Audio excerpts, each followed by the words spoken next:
Refereeing a football match is by no means an easy task. A lot of the times it seems like referees simply can't win. And while you've got to cut referees some slack and can't expect them to get every single decision 100% right every single time, it doesn't mean that we can't be honest and call out the integrity ruining behaviour and also horrific clear-cut decisions that some referees tend to make, and well, we've seen it more and more recently. Now, there's a pretty widely accepted saying that goes, you don't know the name of a good referee. That's because the game shouldn't be about if the referee's making a correct or incorrect decision. Now, of course, majority of decisions are subjective. Now, when you've watched a game of football, the initial reaction should be to, well, talk about what's happening on the pitch. Oh, that was a good goal, that was a good pass, that was a good save. Not, that was a terrible refereeing decision. They've got it wrong, again. The spotlight shouldn't be on the referees, it should be on the players. Now, nowadays, when we talk about referees, it's difficult not to involve VAR, because in most major leagues, VAR scrutinises the decisions that the referees make. But it's when the referee makes an incorrect decision, and then the VAR agrees with the incorrect decision, which can really get on people's nerves. Now, at the moment, in English football, we've got a massive problem on our hands with refereeing and officiating in general. Premier League official David Coote sacked after investigation. Coote, 42, was suspended by the PGMOL on 11th of November pending a full investigation after a video allegedly showing him making derogatory comments about Liverpool and the club's former manager Jurgen Klopp, which circulated on social media. Michael Oliver was paid £3,000 and given business class flights when he travelled to Saudi Arabia to referee a top flight game between Cristiano Ronaldo's Al Nassr and Al Hilal last year. Other reports suggest that Michael Oliver was paid £20,000 by the owners of Manchester City to officiate a game in the UAE. It's time to break this topic down. But before we do, if you do enjoy football related content, then make sure to check out the rest of the videos on my channel and subscribe if you've not already so you don't miss another video. Last season in the Premier League there were 20 recognised VAR errors.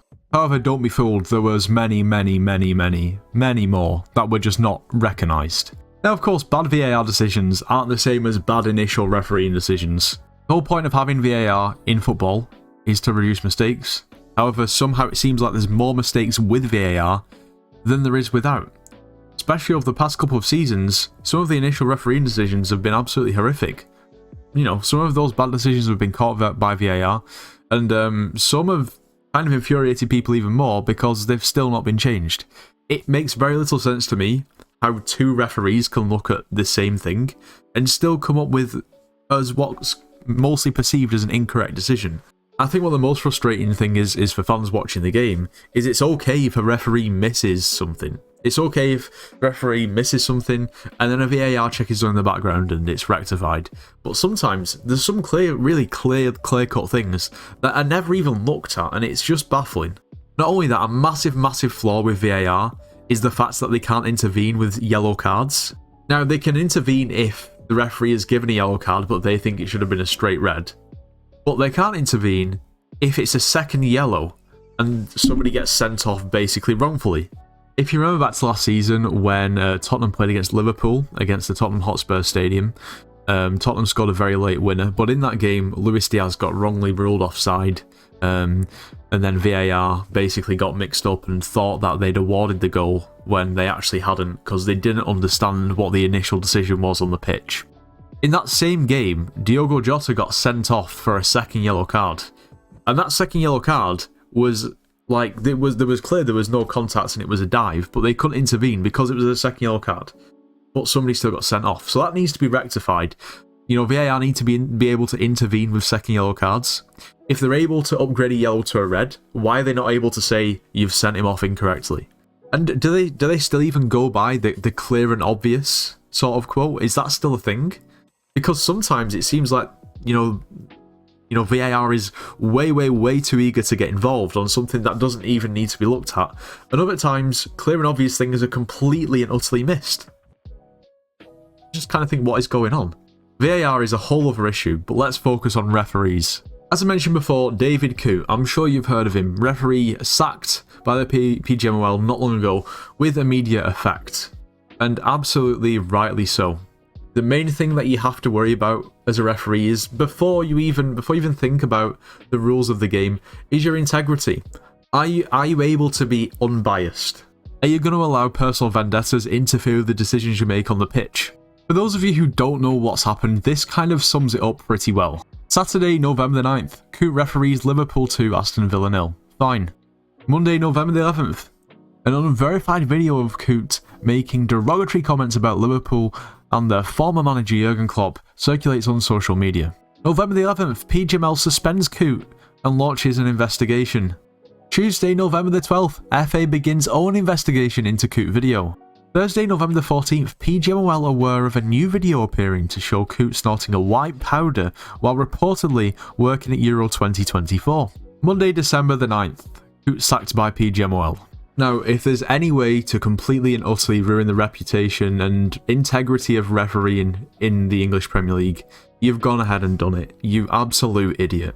It's clear that Coot had something against Jurgen Klopp and Liverpool. Supposedly it stemmed from, I think it was a match, it might have even been in lockdown, and there was a video of Andy Robertson and Jurgen Klopp after the game arguing with Coot, and Andy Robertson was calling him out saying, you know what you're doing. Now, regarding all of the allegations and what went on, this is what Coot had to say. I strongly refute these false and defamatory allegations. Whatever issues I may have had in my personal life, they have never affected my decision making on the field. I have always held the integrity of the game in the highest regard, refereeing matches impartially and to the best of my ability. Now, whether that's true or not, the fact is David Coot has made some really bad decisions, horrific decisions, at the expense of Liverpool. And, you know, whether it's massive coincidence or something else, it kind of lines up with the vendetta that he had against Liverpool and Klopp in that video that has come out that has led to his basic sacking. In the 2023-2024 season, David Coot officiated a match between Manchester City and Liverpool at Anfield. The match was all square, and you know, it was well into injury time when Jeremy Doku performed this karate kick to Alexis McAllister, studs up straight into his stomach in the penalty box. For anyone who can objectively look at that challenge and say it's not a foul, you're not being objective. The referee, Michael Oliver, missed it, and guess who was on VAR? It was Coot, and he decided after looking at that multiple times that it wasn't a foul. An absolutely shocking decision. Last season again, the 2023-2024 season, Liverpool played Arsenal at Anfield. The game ended up all square, however, Odegaard turned into Michael Jordan and decided to dribble the ball with his hand in the penalty box.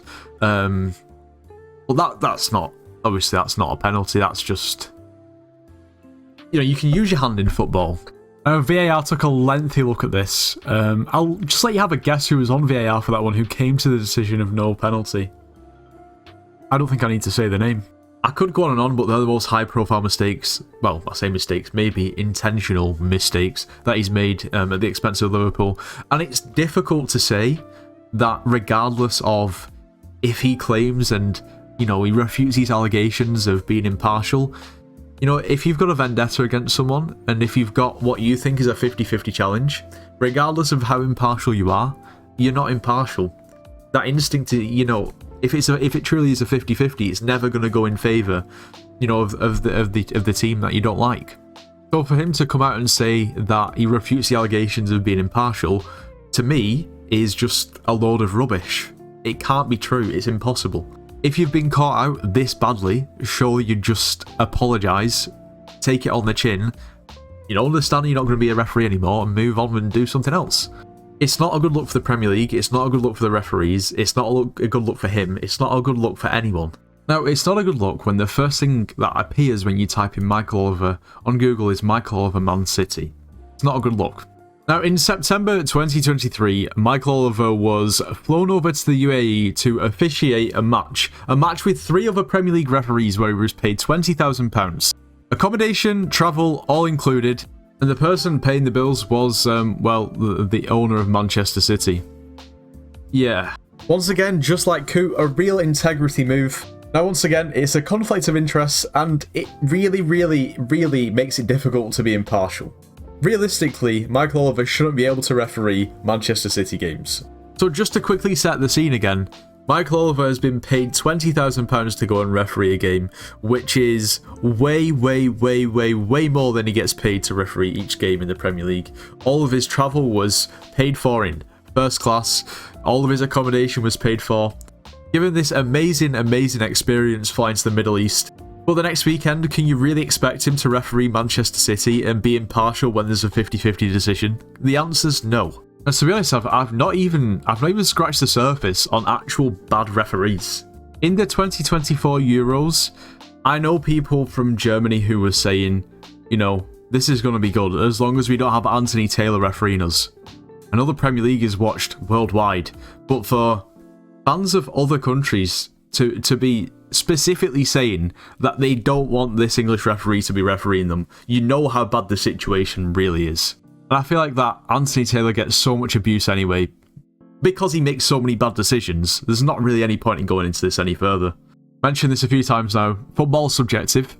However, it would be nice to have a bit of consistency, because it's happened all last season, and it's happened all throughout this season. Especially with straight red cards, we're seeing a massive inconsistency, whereby there'll be a very, very similar challenge that will occur maybe 4 times over the space of 4 match days. And 2 of them might result in a red card, 1 might result in a yellow card. Sometimes they don't even look at them. Now, don't get me wrong, sometimes the VAR and referees get decisions wrong in the Champions League. Sometimes they get decisions wrong in the Bundesliga. Sometimes they get decisions wrong in La Liga. Sometimes they get decisions wrong in the Euros, the World Cup. But just not on the scale of their failures in the Premier League. I think the VAR in the Champions League has a couple of major flaws. For instance, for tight offsides, they put the flag up. And they give it as offside. You know, obviously in the Premier League, they wait and see how the game pans out. If nothing comes of it, then nothing happens. If they go and score, they'll flag and then they'll check it with VAR. That makes so much more sense. With the Champions League, they seem to be really eager to flag. I think that's an issue. But we need the return of the good old referees. The referees that will call it down the middle. They won't take any nonsense. They will take control of the game and just be a good referee. Not really be the centre of attention and just be there doing the job. Referees like Pierluigi Collina, every time you watch the Champions League, he seems to be refereeing. Every time you used to watch the World Cup, he seemed to be refereeing. And he always used to seem like he knew what he was doing, had integrity and had control of the game. And that's what you want. Now, I'm not saying that Mike Dean was as good of a referee, but he was still a pretty good referee. Calling down the line, you know, he'll say it how he sees it. He's not going to take anything from anyone. And yeah, once again, doesn't make it about himself. He's a bit quirky, but he's just a good referee. Pretty solid. Nowadays, those sort of referees seem to be few and far between. Anyway, let me know what you think in the comments about the modern day referee. I know they've got the work cut out for them. They're being scrutinised more than ever. But they've got more help than ever with VAR. And it would also help to try to stay unbiased and, you know, impartial. Anyway, that's all we've got time for today. If you enjoyed this video, then maybe you should check out my previous video. We took a look at the Bundesliga 2. Might be something that you'll enjoy. Anyway, make sure to leave a like, subscribe if you're new, and I'll see you in the next one.